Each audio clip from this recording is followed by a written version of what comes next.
Hi, I'm Sean Reardon, Mayor of Newburyport, and welcome to the latest edition of the Mayor's Corner.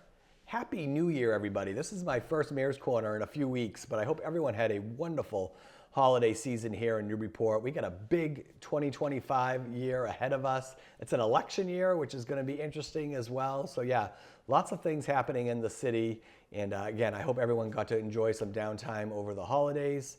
We're back to work here at City Hall. Again, like I said, lots going on. So I'm going to get everyone caught up of some of the big things that are happening right now. But first, before I get there, you'll notice all around town, all of our flags are at half-mast, half-staff. And they are that way because of the passing of our 39th president, Jimmy Carter, right? The peanut farmer. 100 years old. He was born in 1924. What a life he lived. So those will remain at half-mast until January 28th. I believe his funeral actually is today, or one of his funerals. They've had a few. But just an incredible life of service to the country. He was a one-term president, but God, he was still so impactful after his time at the White House. So again, it's been a great time to remember all he did for our country this week. So I just wanted to point that out. So to talk a little bit about some of the big things that are happening, I really think, because it's an election year, again, I've never been mayor and then had to run for mayor. So I don't know exactly what this year will be like. But I do know that, the first quarter of the year, right, the first 3 months is a great time to get things done, right? So I think the more we can kind of work on things that we need to accomplish at the beginning of this year, and then who knows with the election of the city council and the mayors, whatever that path that takes. I don't know what the second part, the summer and the fall will be like during that time, because I haven't done it before. So, but I do know that this is our best chance to get some of the things done. So what are some of the things that we're trying to move forward at this time? Brown School. So I can't remember exactly what I talked about in my last Mayor's Corner about the Brown School. We had a public forum right before the holidays. It was a public information session when we invited Zeta, the chosen developer, to come in and talk about all the work we've been doing behind the scenes, kind of negotiating what's the plan really look like, right? Because we knew, I went with Zeta, one, because their owner and developer, incredibly bright, Zaina Talji, incredibly bright, easy to work with, flexible, wanted to work with the city, and I knew she was the right person to work on this project. So what do we do next? So then we go into do a negotiation about, because one of the big things that we thought we were missing there is we really needed to increase the number of affordable units that could be at that space. And then we also want to be mindful of this very tight, close-knit neighborhood, and how is this project going to impact that, right? Because we heard from all these people during the public process, right? And especially at City Council and other meetings. So we had a great negotiation. So we found a path to do 100% affordable at the Brown School. So again, we really changed directions, and I credit Zeta for really doing a lot of the legwork on this. But they were able to work out the funding that we can go 100% affordable there, keep it at 29 units, right? So we're not building extra buildings onto the Brown School. We're using the existing building, 29 units, 100% affordable, and then with a mix of 60% and 30% AMI, which is that average median income. So that was to me, that was a huge win. So when we did that public information session, we wanted to share that information to the public and then answer any questions people had. So we got a tremendous response from that. So what we've been doing since then, is getting ready for that next council packet, because really the council dictates a lot of what's going to happen at the Brown School. So we had, I think because the proposal was so positive, I've had many, if not all, the counselors reach out to me supportive of what we presented in December. So Councillor Zeid and Councillor Shan. So Councillor Zeid is the chair of Budget and Finance, and Councillor Shan is the chair of the Planning and Development Committee. They have been working closely with us these last couple of weeks, getting documents and orders ready for the City Council that they'll have to vote on. The first is the disposition of the building. So we submitted that into the packet. So they meet next on Monday. And Monday, I believe, is the 13th. So we're meeting on Monday, the 13th, first meeting of 2025. The order for the disposition of the building was submitted, and the zoning.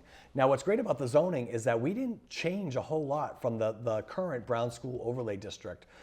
We did make some tweaks, the biggest one being just accounting for, currently it's stated 20 units was the cap. We raised that so we could account for 29 units there. But for the most part, it stayed pretty consistent, even with the parking recommendations for that. So in any case, those are the two big things that we got into council. Council's going to vote on how many times they meet and what's that schedule look like at this meeting on Monday. They did vote to limit the number of their meetings. They're going to actually have less meetings this year. They're going to try to meet every 3 weeks.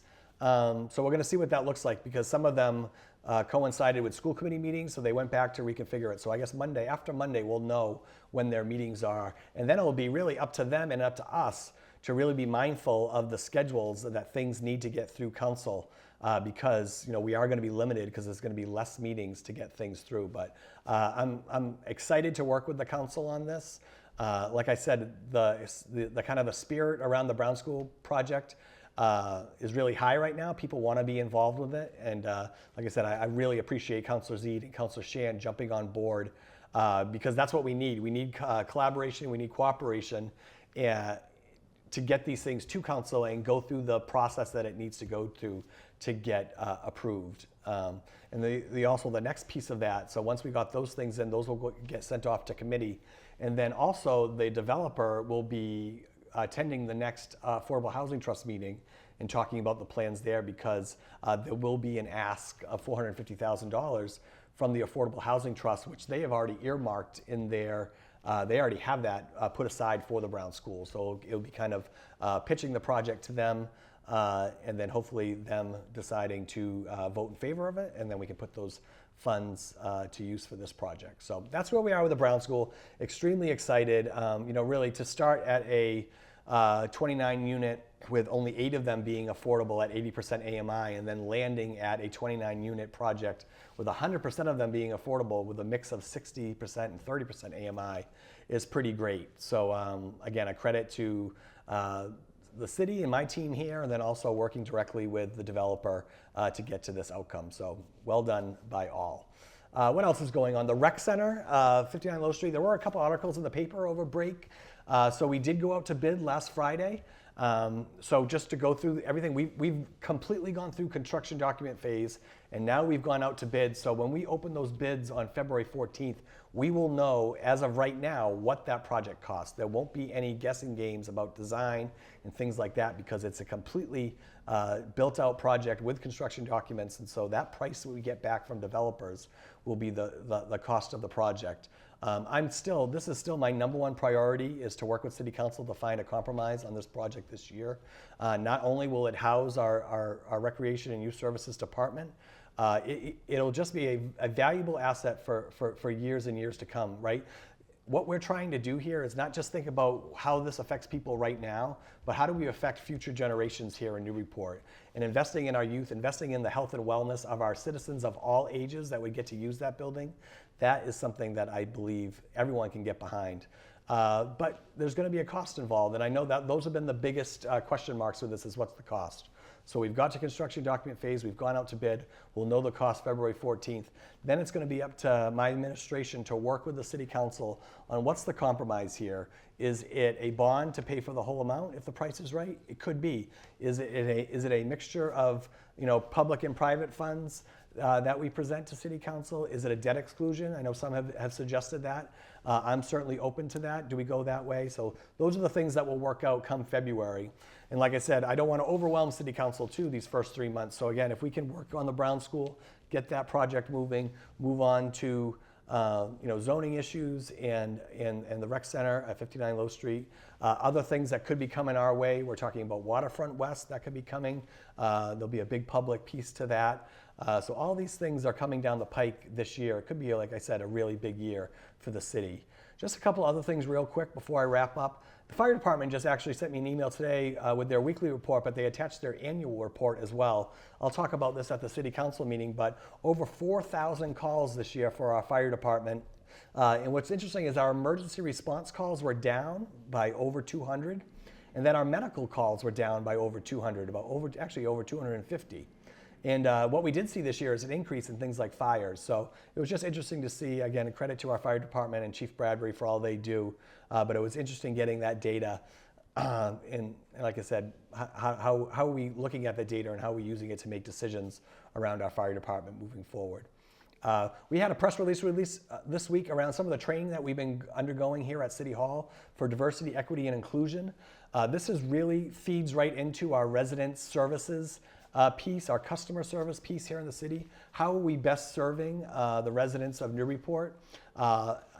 And our residents come from all backgrounds. Some have hearing and vision disabilities. Some have come from different countries and have language barriers. How are we giving? What's the resident experience like? And this diversity, equity, inclusion training is a piece of that. We have a certain amount of money that we budgeted every year for this training. Our department heads went through it this year. We actually had a cohort of other employees go through the training, and the response has been incredibly positive. So how do we build on that momentum? This is going to be really a department-led initiative, or departments-led, so we'll have a little internal team moving some of this work forward, but we're going to try to branch out and get this training to more of our city employees, especially ones who are dealing with the public on a daily basis. So we're excited to move that forward. It's nice having a strategic plan in place. We brought a consultant in for the past year to work with us because I felt like there was a lot of different DEI efforts happening and there wasn't a lot of coordination. So I thought, let's bring somebody in, really have a plan that we can have goals and move towards, and that's what we have. In the press release we released this week, talked about that a little bit. It's talking about that internal team moving that work forward, having a centralized place to do that. It's about future professional development. We're going to be releasing a survey to employees to get everyone's opinions on the training. And then it's also that third piece is having those tools that can help departments deal with language barriers, vision, hearing, those types of things moving forward. So again, thinking about the experience of the resident and how we can amplify that here in the city. My chief of staff started this week, Christian Sear. He's been wonderful. He's 4 days in. We're happy to have him on board. So again, if you want to come meet Christian, he'd be happy to come in and meet with you. He's jumped right in. He's got in on meetings. He's getting up to speed. And he's going to start working on the State of the City address. State of the City address is a massive effort. The State of the City is going to be delivered on February 26th, which is a Wednesday, here at City Hall at 7 p.m. And we'll also do the Public and Community Service Awards that night. That'll be our third annual Public and Community Service Awards. So again, go on our website if you would like to nominate somebody for that. We have added an award this year. It's the Reverend Helen Murguita Award. Reverend Helen tragically lost her life coming to the State of the City last year, where she was going to give the opening and closing prayer. And I just wanted to find a way to honor Reverend Helen. She was such a unique character in this city and was so devoted to helping others her whole life, whether it be her work with special needs children, work with the public Department of Education, her work around social justice here in the city. But she was just always that person willing to help out, willing to counsel, willing to listen, and to pick up and be representative of those who are underrepresented here in the city. So this is a new award. I hope it lives a lot longer than I'm going to be here in this office, because she really deserves it. And we're excited. That's going to be a fun night. And that's my Mayor's Corner. Sorry, I overtalked a little bit. I'm losing my voice a little bit too, but I hope you're all staying healthy out there and warm during these very cold days. And I will see you all next time on the Mayor's Corner.